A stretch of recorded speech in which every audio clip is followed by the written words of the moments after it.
நாம தொடர்ந்து அழுத்தம் கொடுத்த பிறகு இப்பொழுது ஜூலை 28ஆம் தேதி அன்னைக்கு பிரதமருக்கு இரண்டாவது கடிதத்தை நம்முடைய முதலமைச்சர் அவர்கள் எழுதியிருக்கிறார். எங்களுடைய தலைவர் முதலமைச்சராக இருந்தப்போ தமிழ்நாட்டுடைய பிரச்சனைகளுக்காக கடிதங்கள் எழுதினதை விமர்சிச்சு இப்போ இங்க இருக்கக்கூடிய முதலமைச்சர் அவர்கள் என்னென்ன பேசியிருக்கிறார் என்பதை இங்கே கொஞ்சம் ரீவைண்ட் செய்து நீங்கள் பார்க்க வேண்டும்.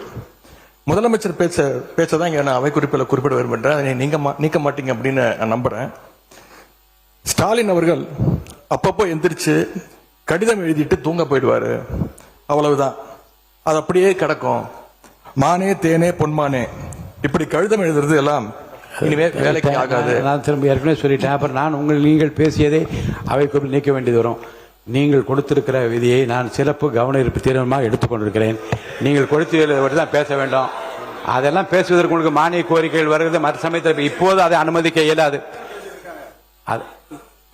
கவன ஈர்ப்பில் விதிகளின்படி எந்த பொருள் குறித்து நீங்கள் கவன ஈர்ப்பு கொடுத்து சிறப்பு கவன ஈர்ப்பு கொடுத்திருக்கீங்க அதை குறித்து மட்டும்தான் பேச வேண்டும். மீதி விஷயங்களை பேசுவதற்கு நான் அனுமதிக்க மாட்டேன். தேவையற்ற சர்ச்சையும் எதை நோக்கி போக வேண்டும் என்று இந்த தமிழ்நாடு விரும்புகிறதோ அதை நோக்கி மட்டும் போங்கள். இங்க இதை ஒரு பெரிய அரசியல்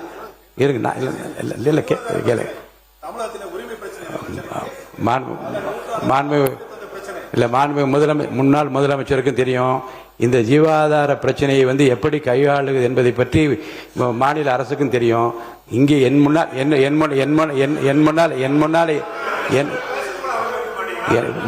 என் முன்னால இருப்பது விதிகளின்படி இந்த பேரவையை நடத்த வேண்டும் என்பதில் நான் அக்கறையாக இருக்கிறேன். விதிகளுக்குட்பட்டு அவர் அவசியம் என்று கருதி அந்த பிரச்சனையை எடுத்திருக்கிறேன்.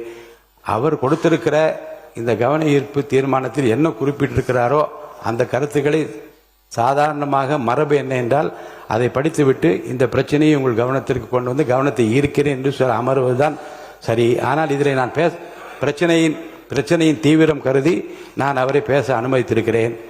மேற்கொண்டு பிரச்சனையை அரசியல் நோக்கத்தில் கொண்டு செல்லாமல் இதில் நீங்கள் குறிப்பிட்டுள்ள இந்த பிரச்சனையை பற்றி மட்டும் படித்துவிட்டு அமருமாறு கேட்டுக்கொள்கிறேன். மாண்பு உறுப்பினர் ஏற்கனவே முன்னாள் முதலமைச்சர் அதை சொல்லிட்டாங்க. நீங்க உட்காருங்க.